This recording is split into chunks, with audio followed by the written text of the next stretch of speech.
Pernah dengar kisah dua raja hebat yang saling berperang tapi juga saling menghormati? Ini bukan cerita fiksi, ini kisah nyata antara Sultan Salahuddin Al-Ayyubi dan Raja Baldwin keempat dari Yerusalem. Mereka adalah musuh bebuyutan di medan perang, tapi di balik itu semua, ada sebuah ikatan yang luar biasa. Siap untuk menyelami salah satu rivalitas paling menarik dalam sejarah. Mari kita mulai. Untuk memahami kenapa mereka berperang, kita harus kembali ke abad ke-12. Saat itu, Yerusalem dan sekitarnya dikuasai oleh kerajaan Kristen hasil dari Perang Salib Pertama. Wilayah ini dikelilingi oleh kekuatan Muslim yang besar, dan Salahuddin muncul sebagai pemimpin yang bertekad menyatukan dunia Islam dan merebut kembali Yerusalem. Di sisi lain, ada Baldwin keempat, seorang raja muda yang cerdas dan pemberani, yang bersumpah untuk mempertahankan kerajaannya sampai titik darah penghabisan. Jadi, penyebab utama konflik mereka adalah perebutan kota suci Yerusalem. Bagi Salahuddin, ini adalah misi suci. Bagi Baldwin, ini adalah kewajiban untuk melindungi warisan leluhurnya. Pertarungan antara dua kekuatan besar ini tak terhindarkan. Konflik mereka penuh dengan pertempuran epik dan strategi yang jenius. Salah satu yang paling terkenal adalah pertempuran Manjaizer pada tahun ke-1177. Bayangkan ini, Salahuddin membawa pasukan besar yang jauh lebih unggul, sekitar 26.000 prajurit. Sementara itu, Baldwin, yang saat itu baru berusia 16 tahun dan sudah menderita kusta yang parah, hanya punya beberapa ribu tentara. Semua orang mengira Salahuddin akan menang mudah. Tapi Baldwin, dengan keberanian luar biasa, memimpin pasukannya secara langsung. Dia menyergap pasukan Salahuddin yang tidak siap dan berhasil meraih kemenangan yang mustahil. Kemenangan ini membuat nama Baldwin melambung tinggi sebagai raja kusta yang heroik. Tapi Salahuddin bukan orang yang mudah menyerah.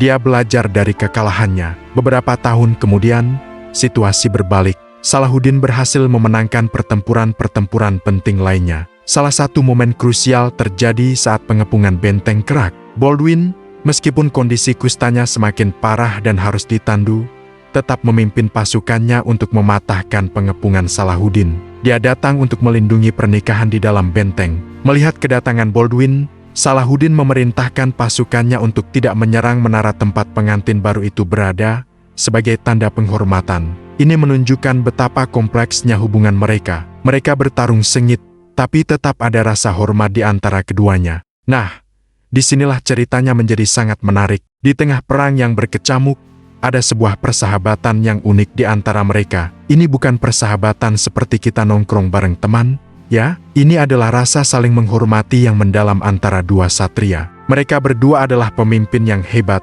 taat pada agamanya masing-masing, dan memegang teguh kode kehormatan. Baldwin mengagumi Salahuddin sebagai pemimpin Muslim yang kuat dan adil. Sebaliknya, Salahuddin sangat terkesan dengan keberanian Baldwin yang luar biasa, seorang raja muda yang terus berjuang memimpin kerajaannya meskipun tubuhnya digerogoti penyakit yang mengerikan. Ada sebuah cerita legendaris, meskipun kebenarannya masih diperdebatkan, yang menggambarkan rasa hormat ini. Konon, dalam sebuah pertempuran, kuda Baldwin terbunuh dan dia terjatuh. Melihat rajanya dalam bahaya, Salahuddin disebut-sebut mengirimkan 2 ekor kuda perang terbaiknya ke pihak musuh, sambil berkata bahwa seorang raja tidak pantas bertarung sambil berjalan kaki. Entah cerita ini benar atau tidak, itu menunjukkan betapa besar reputasi satria yang mereka miliki. Mereka adalah musuh, tapi musuh yang setara dan saling mengakui kehebatan satu sama lain.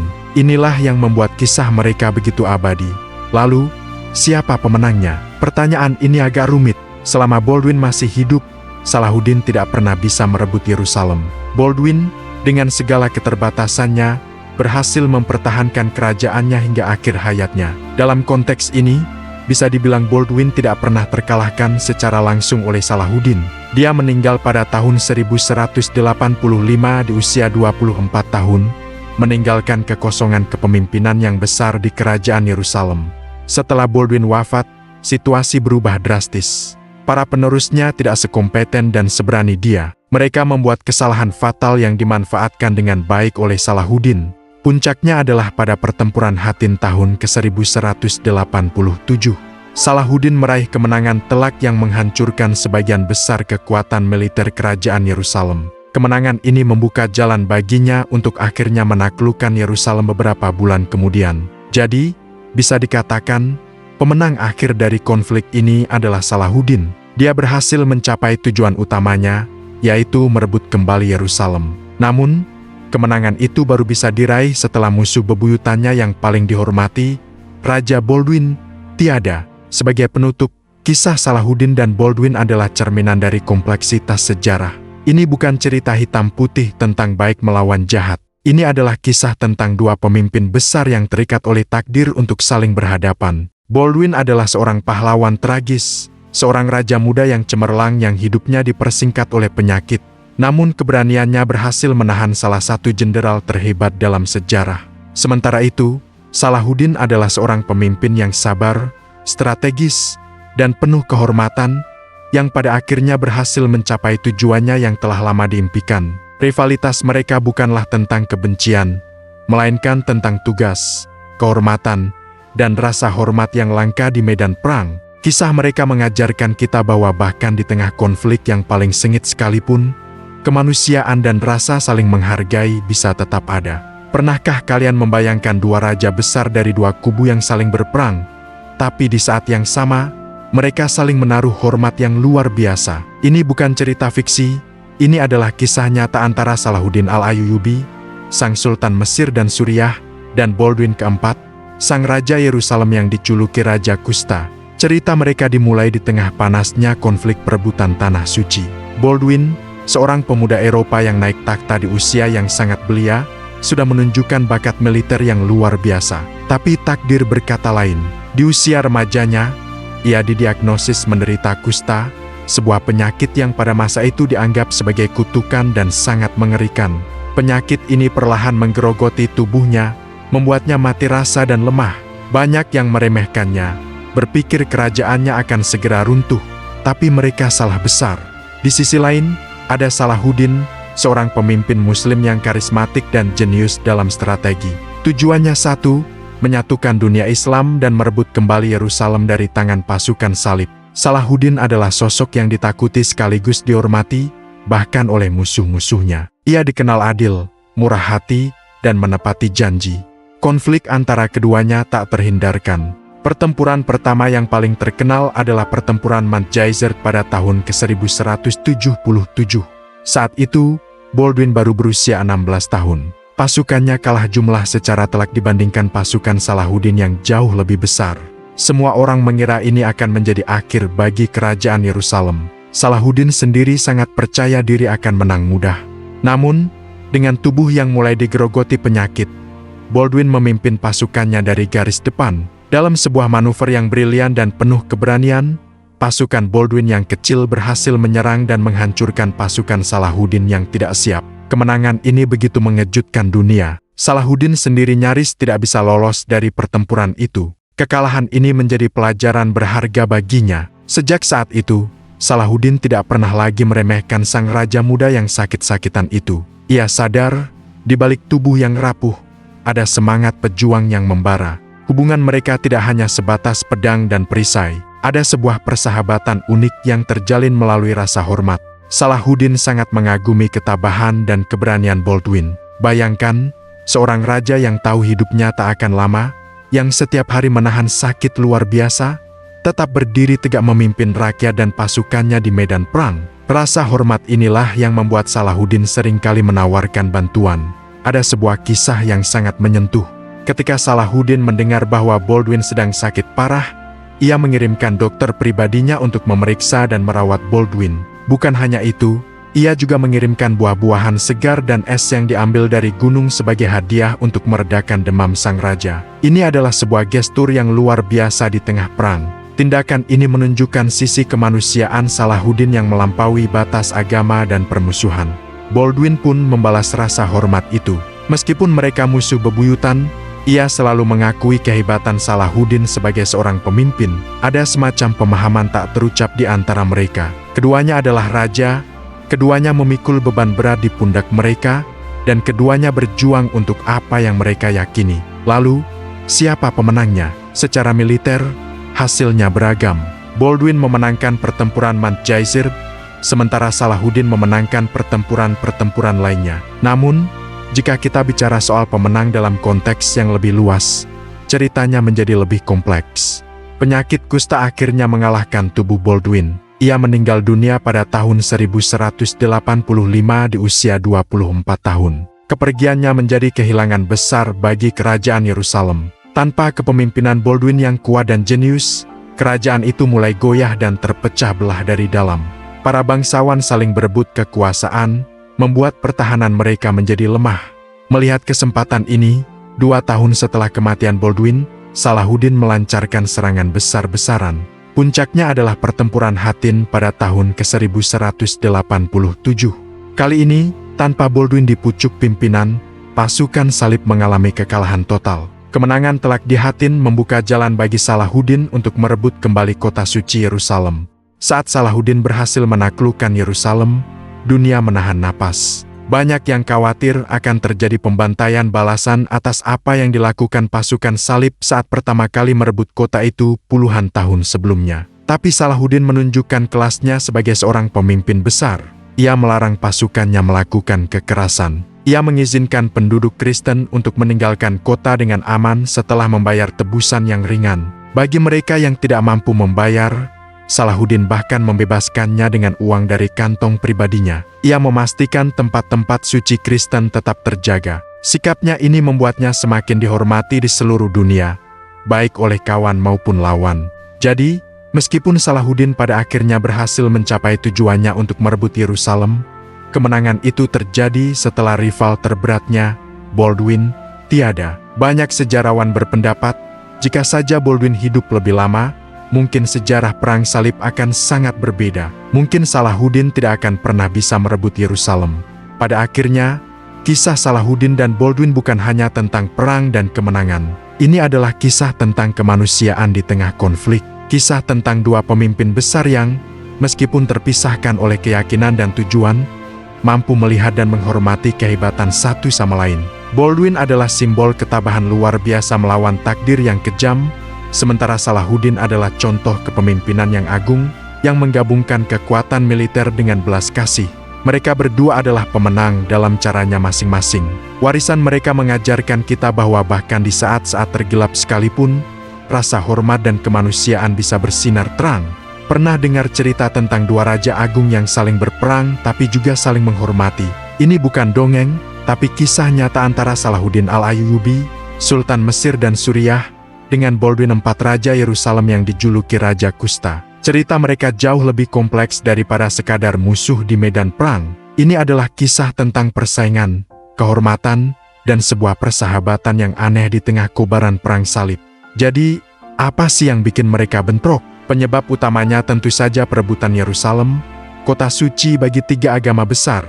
Pada abad ke-12, Yerusalem dikuasai oleh kerajaan Kristen yang didirikan oleh tentara salib dari Eropa. Sementara itu, Salahuddin, seorang pemimpin Muslim yang brilian, punya misi besar untuk menyatukan dunia Islam dan merebut kembali Yerusalem dari tangan tentara salib. Dua kekuatan besar, dua keyakinan berbeda, dengan satu tujuan yang sama, menguasai kota suci. Inilah panggung utama dari drama bersejarah mereka. Konflik antara Salahuddin dan Baldwin keempat itu seperti permainan catur tingkat dewa. Salahuddin adalah ahli strategi yang sabar, selalu menunggu momen yang tepat untuk menyerang. Di sisi lain, Baldwin IV meskipun usianya masih remaja dan tubuhnya digerogoti penyakit kusta yang mengerikan, adalah seorang komandan militer yang luar biasa jenius dan pemberani. Dia tidak pernah membiarkan penyakitnya menghalanginya memimpin pasukan dari garis depan. Salah satu pertempuran mereka yang paling legendaris adalah pertempuran Mount Geyser pada tahun ke-1177. Saat itu, Baldwin baru berusia 16 tahun. Pasukannya kalah jumlah secara telak dibandingkan pasukan Salahuddin. Banyak yang mengira ini akan jadi akhir bagi kerajaan Yerusalem. Tapi di luar dugaan, dengan strategi brilian dan keberanian yang luar biasa, Baldwin memimpin pasukannya meraih kemenangan yang mustahil.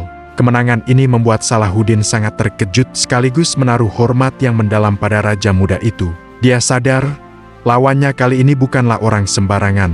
Selama bertahun-tahun, mereka terus berhadapan di medan perang. Salahuddin mencoba menyerang, Baldwin bertahan.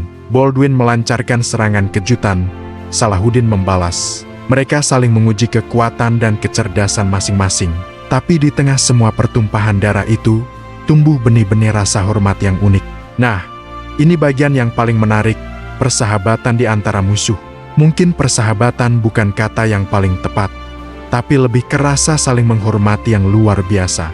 Keduanya adalah satria sejati pada masanya. Mereka memegang teguh kode etik perang. Salahuddin dikenal karena kemurahan hatinya. Dia sering memperlakukan tawanannya dengan baik, berbeda dengan perlakuan kejam yang biasa terjadi di masa itu. Baldwin, di sisi lain, dikagumi karena ketegarannya. Bayangkan, memimpin pasukan sambil menahan rasa sakit yang luar biasa dari penyakitnya. Ada sebuah cerita terkenal yang menggambarkan hubungan mereka. Suatu ketika, dalam sebuah pertempuran, kuda yang ditunggangi Baldwin terjatuh. Melihat rajanya dalam bahaya, seorang satria Kristen menerobos barisan musuh untuk memberitahu Salahuddin bahwa raja mereka kehilangan kuda. Mendengar itu, Salahuddin tidak memanfaatkan kesempatan untuk membunuh musuh bebuyutannya. Sebaliknya, dia justru mengirimkan 2 ekor kuda terbaik dari kandangnya sebagai hadiah untuk Baldwin, sambil berkata bahwa seorang raja tidak pantas bertarung sambil berjalan kaki. Di lain waktu, saat Baldwin sedang sakit parah di istananya, Salahuddin mengirimkan dokter pribadinya untuk merawat Baldwin. Dia juga mengirimkan buah-buahan segar dan es yang diambil dari pegunungan untuk membantu meredakan demam Baldwin. Ini bukan tindakan yang biasa dilakukan oleh 2 orang yang sedang berperang. Ini menunjukkan betapa dalamnya rasa hormat mereka satu sama lain, melampaui batas agama dan permusuhan. Mereka melihat sosok pemimpin agung di dalam diri lawannya. Mereka adalah musuh di medan perang, tapi juga sesama satria yang memahami arti kehormatan. Lalu, siapa pemenangnya? Pertanyaan ini agak rumit. Kalau kita bicara soal pertempuran, keduanya punya catatan kemenangan dan kekalahan. Baldwin berhasil mempertahankan Yerusalem selama masa pemerintahannya. Selama dia hidup, Salahuddin tidak pernah bisa merebut kota itu. Jadi, secara teknis, Baldwin tidak pernah terkalahkan secara langsung oleh Salahuddin. Dia berhasil menahan kekuatan besar sang sultan hingga akhir hayatnya. Namun, penyakit kusta akhirnya mengalahkan Baldwin. Kondisinya semakin parah, membuatnya buta dan tidak bisa menggunakan tangan dan kakinya. Pada tahun 1185, di usia yang sangat muda, 24 tahun, Raja Baldwin keempat meninggal dunia. Kepergiannya menjadi kehilangan besar bagi kerajaan Yerusalem. Tanpa kepemimpinan Baldwin yang jenius dan menyatukan, kerajaan itu mulai retak dari dalam, dipenuhi pertikaian internal dan para pemimpin yang tidak kompeten. Melihat kekosongan kepemimpinan ini, Salahuddin akhirnya menemukan momen yang telah lama ditunggunya. 2 tahun setelah kematian Baldwin, pada tahun 1187, Salahuddin melancarkan serangan besar-besaran dan berhasil mengalahkan pasukan Kristen secara telak di pertempuran Hattin. Setelah itu, pintu menuju Yerusalem terbuka lebar. Salahuddin berhasil merebut kembali kota suci itu, mencapai tujuan hidupnya. Jadi, bisa dibilang, pada akhirnya Salahuddin lah yang keluar sebagai pemenang dalam perebutan Yerusalem. Kisah Salahuddin dan Baldwin adalah bukti bahwa sejarah tidak selalu hitam dan putih. Ini adalah cerita tentang 2 pemimpin luar biasa yang hidup di zaman yang penuh gejolak. Baldwin IV, sang raja kusta, dikenang sebagai pahlawan tragis yang berjuang dengan gagah berani melawan penyakit dan musuh yang kuat, mempertahankan kerajaannya sampai napas terakhir. Keberaniannya menginspirasi banyak orang, baik kawan maupun lawan. Sementara itu, Salahuddin Al-Ayyubi dikenang bukan hanya sebagai penakluk yang hebat, tapi juga sebagai pemimpin yang bijaksana dan murah hati. Saat merebut Yerusalem, dia tidak melakukan pembantaian seperti yang dilakukan tentara salib saat pertama kali merebut kota itu. Sebaliknya, dia mengizinkan penduduk Kristen untuk meninggalkan kota dengan aman setelah membayar tebusan, dan bagi yang tidak mampu, dia bahkan membebaskannya. Sikapnya ini membuatnya dihormati di seluruh dunia, baik di dunia Islam maupun di Eropa. Hubungan mereka mengajarkan kita pelajaran penting tentang kemanusiaan, bahwa bahkan di tengah konflik paling sengit sekalipun, rasa hormat, kehormatan, dan bahkan kekaguman bisa tumbuh di antara 2 pihak yang berseberangan. Mereka adalah musuh bebuyutan, tapi mereka juga 2 sisi dari koin yang sama, para pemimpin agung yang meninggalkan jejak abadi dalam sejarah. Terima kasih sudah menonton. Jika kamu suka dengan kisah-kisah sejarah yang inspiratif seperti ini, jangan lupa untuk like, komen, dan subscribe channel ini ya. Sampai jumpa di video berikutnya.